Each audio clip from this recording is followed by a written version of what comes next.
Hello बच्चों, कैसे आप सब। उम्मीद है आप सभी अच्छे होंगे।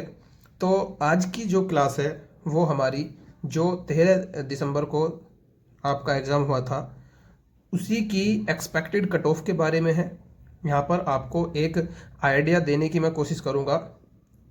ये एक एक्सपेक्टेड कट ऑफ है, पूरी तरह से ये श्योरिटी नहीं है कि कट ऑफ इतनी ही जाए, लेकिन एक आइडिया लगाया जा सकता है क्योंकि पहले भी हमने जो कट ऑफ बताई है उसी तरह से पिछले कई सालों में कट ऑफ लगभग रही है। और हमारे पास जो बच्चे पढ़ते भी हैं उनके नंबर से हम देखते भी हैं कि बच्चों के कितने नंबर बन रहे हैं और किस तरह से कट ऑफ लग सकती है। तो चलिए आज की क्लास ज़्यादा देरी ना करते हुए शुरू करते हैं। अगर आप हमारे चैनल पर नए हो तो चैनल को सब्सक्राइब जरूर करें क्योंकि यहाँ पर आपको नई नई जानकारी मिलती रहती है। ठीक है, तो चलिए मैं आपको बता दूं कि जो नवोदय का पेपर हुआ है उसकी जो एक्सपेक्टेड कट ऑफ है वो क्या रहने वाली है।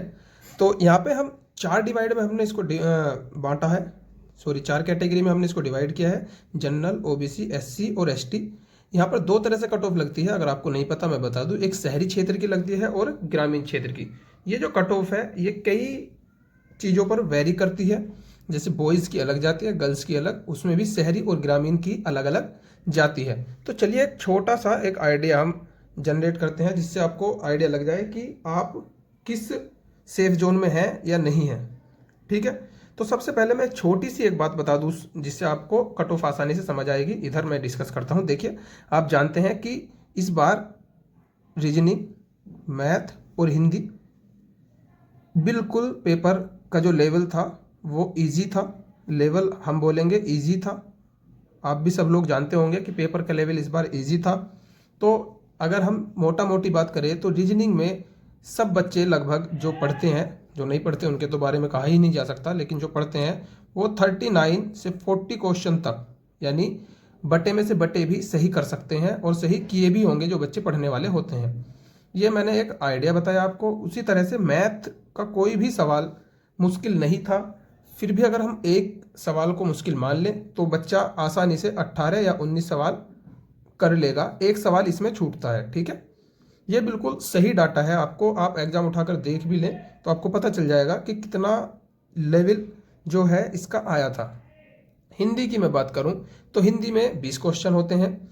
20 में से कोई बच्चा एक या दो पर्यायवाची या विलोम शब्द को गलत कर सकता है। हालांकि इस बार पैराग्राफ थोड़े से मुश्किल थे तो हिंदी को भी हम थोड़ा सा मान लेते हैं कि 17 से 18 क्वेश्चन बच्चे ने किए होंगे।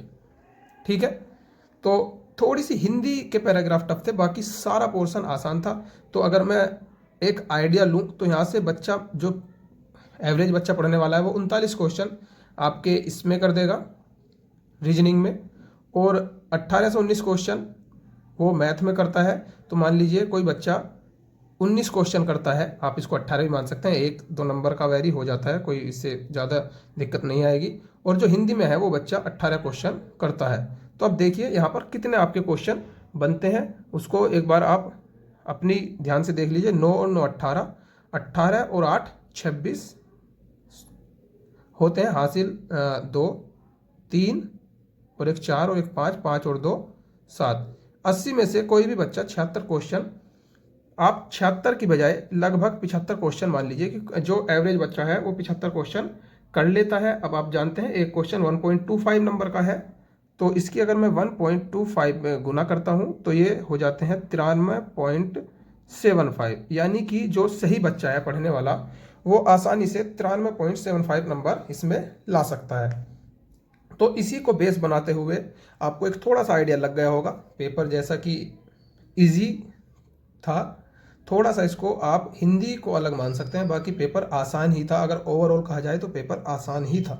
ठीक है, तो देखिए एक जो सही बच्चा है वो 90 प्लस तो लेकर आएगा ही आएगा। अगर किसी को सिलेक्शन चाहिए और कोई बच्चा पढ़ने वाला है वो 90 प्लस इसमें आसानी से प्राप्त कर लेगा। तो चलिए अब बात कर लेते हैं कट ऑफ के बारे में। ठीक है, यहाँ से आपको आइडिया लग गया होगा कि किस तरह से बच्चे ने अटैम्प्ट किया होगा। तो मैं अगर बात करूँ बॉयज़ के बारे में, ये बॉयज़ और गर्ल्स शहरी के, मैं पहले शहरी के बारे में बात कर लेता हूँ। शहरी क्षेत्र जो होते हैं शहरी को बोलते हैं हम अर्बन, और ग्रामीण को बोलते हैं रूरल। ठीक है, तो कोई भी जो बच्चा है वो एवरेज यहाँ देखिए 93.75 है। तो हम मान लेते हैं कि यहाँ पर जो जनरल का बच्चा है शहरी में, क्योंकि शहरी की मेरिट थोड़ी ज़्यादा जाती है और ग्रामीण की कम जाती है, तो कोई भी बच्चा लगभग 94 के आसपास आराम से इसमें कर लेगा। तो जनरल की जो मेरिट है वो, ये मैं मार्क्स बता रहा हूँ बच्चों, हम यहाँ पर मार्क्स डिस्कस कर रहे हैं। क्वेश्चन आप अपने हिसाब से देख सकते हैं, हम यहाँ पर मार्क्स डिस्कस कर रहे हैं। लगभग अगर इतने मार्क्स बनते हैं तो मार्क्स आपको निकालने हो तो आप 1.25 से अपने क्वेश्चन में गुना कर दीजिए, ठीक है। तो ये बॉयज़ की अगर बात करें तो 94, ये 94 के आसपास होगी, ठीक है। अगर ओबीसी की मैं बात करता हूँ तो जनरल से 2 नंबर कम, यानी कि 92 के आसपास ये बन सकती है। और एससी की मैं अगर बात करूँ शहर में तो ये 90 के आसपास आप मान सकते हैं। और अगर एसटी की बात करूँ तो ये 86 के आसपास रहने वाली है, ठीक है। ठीक इसी तरह अगर हम गर्ल्स की बात करें तो गर्ल्स की इनके आसपास ही होती है, इतना कोई डिफरेंस होता नहीं है, तो आप 92 के आसपास इसको मान सकते हैं। और अगर ओबीसी की मैं बात करूं तो ओबीसी की गर्ल्स में 91 या 90 के आसपास रहने की चांसेस हैं। एससी की अगर बात करूं गर्ल्स में तो यहाँ पर 88-89 के आसपास जाने की उम्मीद है। 88-89 आप इसको मान सकते हैं। और अगर मैं एसटी की बात करूं तो एसटी में ये 84 के आसपास जाने की उम्मीदें है, ठीक है। अब बात करते हैं ग्रामीण क्षेत्रों में कितनी जाने के चांसेस हैं। तो बॉयज़ की अगर मैं बात करूं ग्रामीण क्षेत्र में तो जनरल में 92 के आसपास जाने की उम्मीदें हैं। और गर्ल्स में यहीं पर 89 और 90 के आसपास जाने की उम्मीदें हैं। और बात करते हैं बॉयज़ की ओबीसी में, तो ओबीसी में बॉयज़ की आप लगभग 90 के आसपास मान सकते हैं। और बात करें एससी की तो एससी की 87-88 के आसपास जाने की उम्मीदें हैं। ठीक इसी तरह से एसटी की मेरिट आपकी 85 के आसपास जा सकती है। अब इधर गर्ल्स की बात कर लेते हैं ओबीसी में, तो ओबीसी में गर्ल्स की जो मेरिट है वो लगभग 88 के आसपास या 87 के आसपास जा सकती है। और एससी की मैं अगर बात करूं तो 85 के आसपास जा सकती है। और अगर एसटी की मैं बात करता हूं तो 83 या 82 के आसपास जा सकती है। ये मेरिट का आइडिया हो गया बच्चों आपको, इससे आपको मोटा मोटा आइडिया लग जाएगा।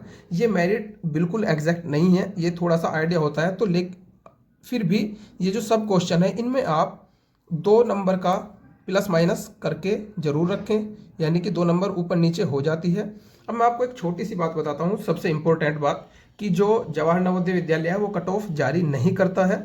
वो अगर डाटा हमें चाहिए होगा तो वो स्कूल से भले ही मिल जाए, लेकिन ऑफिशियल कट ऑफ जारी नहीं करता है। बच्चे के कितने मार्क्स है ये भी नहीं बताता है, सिर्फ ये जानकारी देता है कि सिलेक्शन हुआ है या नहीं है। कोई बच्चा अगर सेलेक्ट है तो उसका नंबर आ जाएगा, कोई बच्चा अगर सेलेक्ट नहीं है तो उसका नंबर नहीं आता है।